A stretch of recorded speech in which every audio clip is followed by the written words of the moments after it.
Hello folks, yes, it's that time again. Time for your not anticipated Red Arrow update video. So be sure to tune out so as not to expose yourself to this now. So when we last saw you here at Old Arrowtown, we were just organising the setup in the battery box. That is now completed and installed in the vehicle, and we'll show you the details on that shortly. We've also got our high voltage junction box, charger, power steering pump and brake vacuum pump fitted in and ready to be connected up. Also our Zombieverter VCU, BMS controller, and I've also been doing a little bit of work on the gear shifter and installation of that. So let's get started.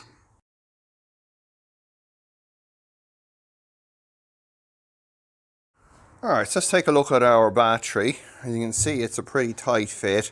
Just got the lid sitting on here at the minute, so we can pop that guy off. And inside, we have installed all 12 of our Land Rover hybrid modules. They're all fully installed, bolted in. We have 6 of them on this side, 3 on the bottom, 3 on a shelf on the top, and the remaining 3 then on this plate here. Also over here on the right hand side we have our BMW S-Box, which will be providing contactor control and voltage and current monitoring. Here on the right then we have the high voltage disconnect and fuse from the Land Rover pack, and over here just on the back, I'll get you a close up on that in a minute, we have the same connector from the BMW hybrid packs, because we have that connector and we have the cable that'll clip on the back there to use. So that's our battery box. We have high voltage up to the S-Box at this point, and we've our S-Box 12 volt power can and our BMS channels brought to one of these amp seal connectors here on the back. A question that I get frequently asked here when I'm dealing with these hybrid batteries, be it the BMW variants or these ones here from the Land Rover, is the cooling of them, and it tends to kind of evoke these I guess, I don't know what you would call them, but probably folks that have never used them and yet start, making all kinds of dire predictions. Now, the reality is that the use case of a battery electric vehicle, which is what this is very different from that of a plug-in hybrid vehicle that has an internal combustion engine. And so far in my experiences with several BMW packs, I've never encountered any thermal problems, even in very high demand situations. So I'll pop the lid back on here and we'll run through the rest of the setup here. One of the reasons that it's been slow for me, apart from me having a lot of other projects going on, but one of the reasons is that I've been trying to get everything to fit in the engine compartment here, and I have to say it is a bit of a challenge doing that, but the reward is then that the rest of the vehicle remains entirely normal factory stock, whatever you want to call it. It also means then that I don't have to have things like coolant lines running to the back of the vehicle, for example, if I had the battery charger installed there.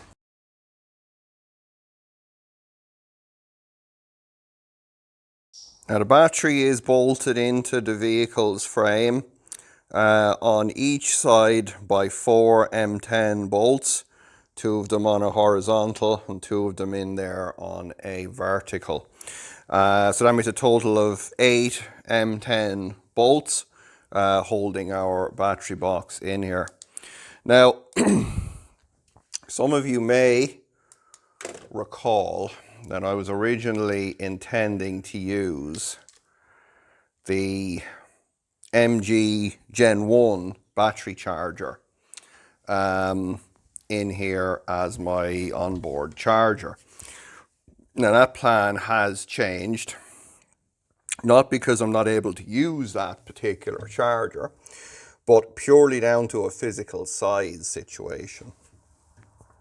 So this guy up here is our MG high voltage junction box. So this is going to be used. So we'll have our battery coming in here, inverter, GS300H inverter feeds out here, and then on the other side of this we'll have our CCS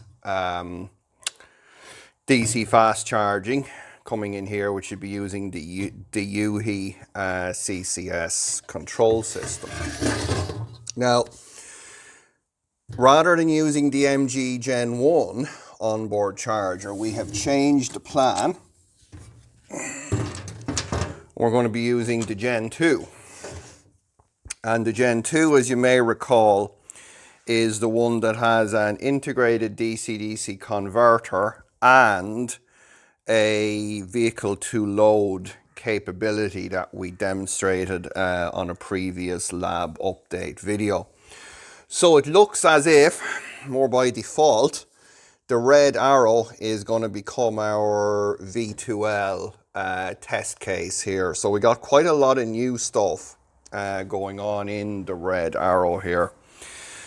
So this battery charger will be providing us onboard charging, DC-DC converting, and additionally, as I say, vehicle to load, so AC to 30 volts, 50 hertz coming back out of the charging port. So that'll be quite interesting.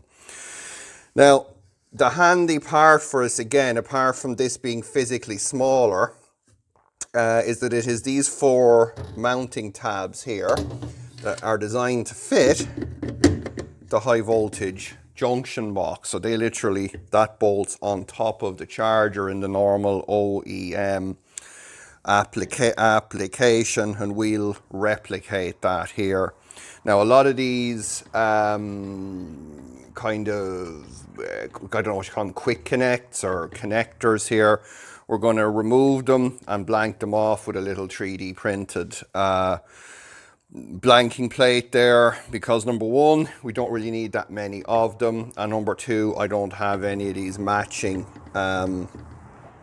plugs to go on here. So basically, as I said, on with this we'll have the battery coming in, the inverter coming out, the fast charging coming in, and then we'll have one of these bringing us the high voltage DC, maybe even this one here, down to the, I'll probably take this off and have a little gland plate on there that I can just put like a 20mm plastic gland on there. That'll connect down to our charger DC, and then we'll have one more, maybe the one on the far side will be running our cabin heater. And just to remind folks, this will be our cabin heater solution for this vehicle, also from an MG ZS. This is a PTC heater. It is LIN controlled. I don't yet have LIN logs to be able to run this and to work out the LIN commands.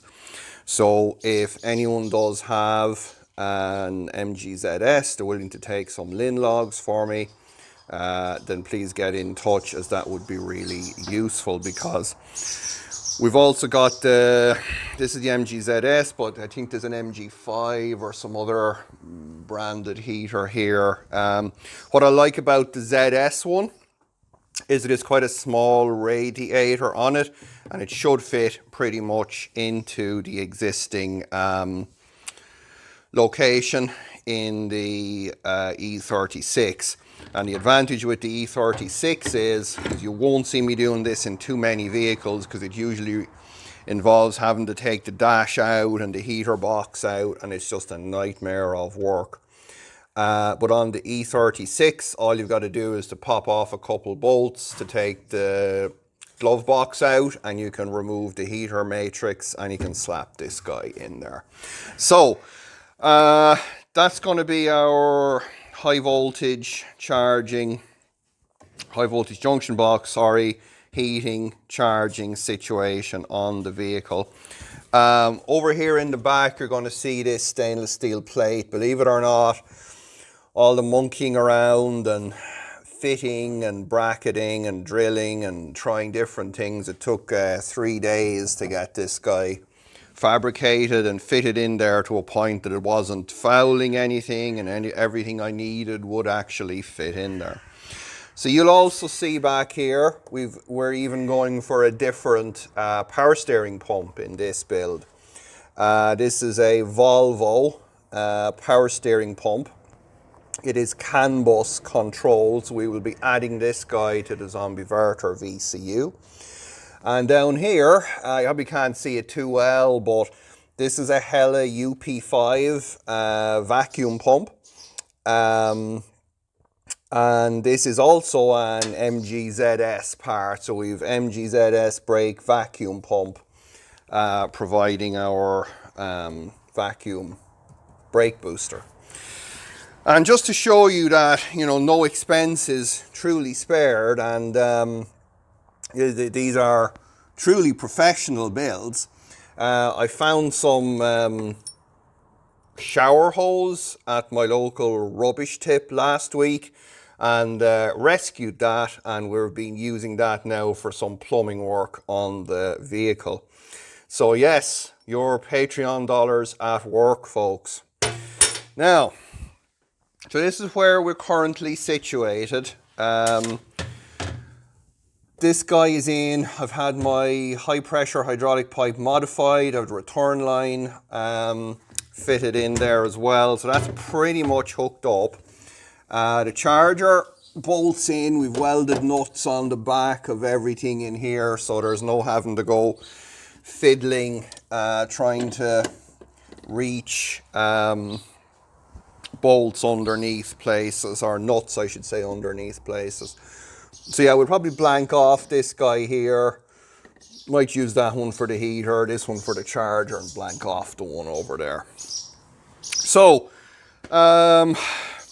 mundane side of things, I know the birds are going crazy in here, sorry about this, but mundane side of things, when we're doing these conversions, we frequently find that we need more 12 volt power points and fuses and things like that.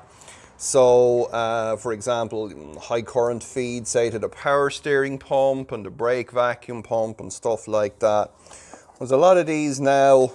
OEM cars have these, I guess they call them on battery fuse blocks. This one here is from I think some Citroen, the C5 or something like that. As you can see there, it gives us a positive battery terminal and several fuses of different amperages, nice bolt terminals, and ways to clip our cables in here and keep them out of harm's way. Even has a little fuse diagram there on the back cover that you can see what's going on. So strongly recommend if you're doing a conversion, you know, maybe go to your local scrapyard and see what things like this would actually work for you, because they can be a real labor saver, and they also neaten up greatly your 12 volt wiring there. So let's have a quick look inside the vehicle. So inside the vehicle we have our E36 automatic gear shifter installed with the cover. I've still got to wire it all up. I haven't connected the shift cable up to the gearbox yet. I'm going to have to make some kind of linkages and modifications down there, but at least we're beginning to see what the inside of things here are going to look like.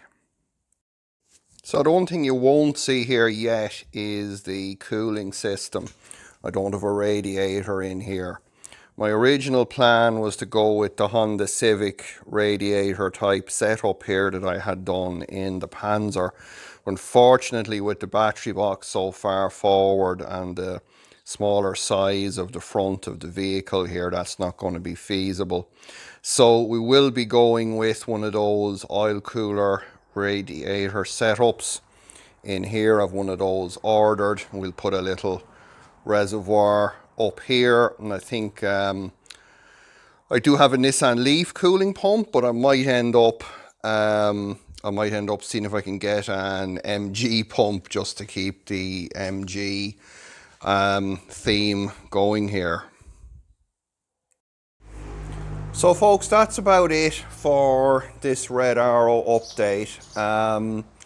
Like I said, a lot of the time that I've had to put into this now has been coming and looking at ways to fit everything in under the bonnet here.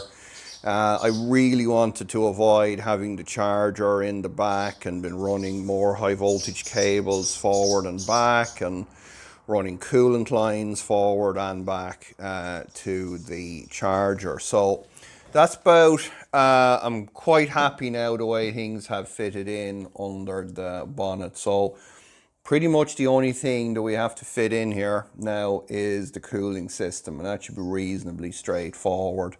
Like I said, I've added one of those little, you call them oil cooler, universal oil cooler, like 19 row or something, ordered from AliExpress. Fit that in there. I have a little Nissan Leaf coolant bottle. I'll see if I can get an MG pump just to, as I say, keep it OEM. So that's going to mean then that once I get that cooling system in there, it's really a wiring job then. I've got to put a charging port in the back. I do have one set up for that. It does fit in the existing fuel filler neck. So a little bit of fabrication, bringing some cables forward. But what it means is that there'll only be one cable run. So it'll be the cables from the charging port at the back of the vehicle up to the front to the charger and the high voltage junction box. So it keeps everything pretty neat. So yeah, we will hopefully be back to you sooner than this update, and it'll be a wiring job then with our Zombie Verter VCU, beginning to hook it up to everything, and maybe then finally we can get some wheels turning. So folks, this video has probably gone on long enough by now. So as always, don't forget to check the links in the description to the Open Inverter Forum, GitHub, where you can find all of my designs and work on there, shared open source. There are some links as well to some much more interesting YouTube channels doing conversion projects, so do check those links out. Don't, however, check out the ones to Patreon and PayPal, because financially supporting me, as I've said before, is a mistake, because then I just use your money to build stupid cars like this and get shower hose from the rubbish tip.